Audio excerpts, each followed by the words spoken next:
ഇതിൻ്റെ നോസ് ആരുടെയും കൺട്രോൾ അല്ലാതെ താഴെ പോവുകയും ചെയ്യും. അങ്ങനെ അപകടം ഉണ്ടായി. അത് പൈലറ്റിൻ്റെ തലയിൽ കെട്ടി വെച്ചു. ഇപ്പം നമ്മൾ അഹമ്മദാബാദിൽ അത് ശ്രമിക്കുന്ന പോലെ. വേറൊരു സ്ഥലത്ത് ഇതേപോലെ അപകടം ഉണ്ടായ സമയത്ത്, അവിടെ ഉണ്ടാകാൻ പോയ സമയത്ത് പൈലറ്റ് രക്ഷപ്പെടുത്തി. വലിയ ന്യൂസായി. പൈലറ്റിന് ഭയങ്കര കൺഗ്രാറ്റുലേഷൻ. പൈലറ്റ് അത് ഞാനൊന്നും ചെയ്തിട്ടില്ല, വിമാനത്തിൻ്റെ കുഴപ്പം കൊണ്ടാണ് രക്ഷപ്പെട്ടത്, വിമാനത്തിൻ്റെ കുഴപ്പം കൊണ്ടാണ്. ഇത് ഓട്ടോമാറ്റിക്കായി നിങ്ങളെ കൺട്രോളല്ല. നിങ്ങൾ കാർ ഓടിക്കുകയാണ്, അതിൻ്റെ ബോണറ്റ് ഇങ്ങനെ പൊങ്ങിയും താഴെയും ചെയ്യുകയാണ്. ആദ്യത്തൊന്നും അപകടം ഉണ്ടായത് നിങ്ങളെ കുഴപ്പം. അടുത്തതിൽ പിന്നെ ഞാൻ വണ്ടി ഓടിക്കുന്ന സമയത്ത് ഇങ്ങനെ പ്രശ്നം ഉണ്ടായി, പക്ഷേ ഭാഗ്യം കൊണ്ട് അപകടം ഉണ്ടായില്ല. അപ്പോൾ എൻ്റെ മിടുക്കുന്നതാവും. അപ്പോൾ ഞാൻ പോയി പറയുന്നത് എൻ്റെ മിടുക്കുന്നല്ല, വണ്ടിയുടെ കുഴപ്പമാണ് എന്ന് പറയുന്ന പോലെയാണ്. അപ്പോൾ അതോടുകൂടി ഇവർ പരിശോധിച്ചപ്പോൾ ഇങ്ങനെ പ്രശ്നം ഉണ്ടായിരുന്നു. ഈ ബോയിങ്ങിൻ്റെ പ്രശ്നം ഇങ്ങനെ പല ഇങ്ങനെ കാര്യങ്ങൾ കണ്ടെത്തിയാൽ അവരത് രഹസ്യമാക്കി വെക്കും, അവരുടെ പേര് മോശമാകാതിരിക്കാൻ വേണ്ടി. രഹസ്യമായി ചിലപ്പോൾ വിളിച്ചിട്ട് ശരിയായി കൊടുക്കെങ്കിലൊക്കെ ഉള്ളൂ, പരസ്യമാക്കില്ല.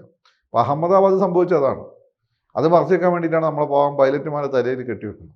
അവിടെയാണ് എയർബസ് മാതൃകയാണ്. എയർബസ് ക്വാളിറ്റിക്ക് എപ്പോഴും ഇമ്പോർട്ടൻസ് കൊടുക്കാറ്. അപ്പോൾ ഇങ്ങനൊരു പ്രശ്നം അവർ നോട്ട് ചെയ്തു. അവരെ മറച്ചു വെക്കാനോ വിമാനം പീരിയോഡിക്കൽ സർവീസിന് വരുമ്പോൾ നന്നായി കൊടുക്കാനോ നല്ല അവർ ചെയ്തു. അത് മൊത്തം. കൂടുതൽ വാർത്തകളും വിശേഷങ്ങളും നിങ്ങളിലേക്ക് എത്താൻ ABC മലയാളം സബ്സ്ക്രൈബ് ചെയ്യുക, ബെൽ ബട്ടണും അമർത്തുക.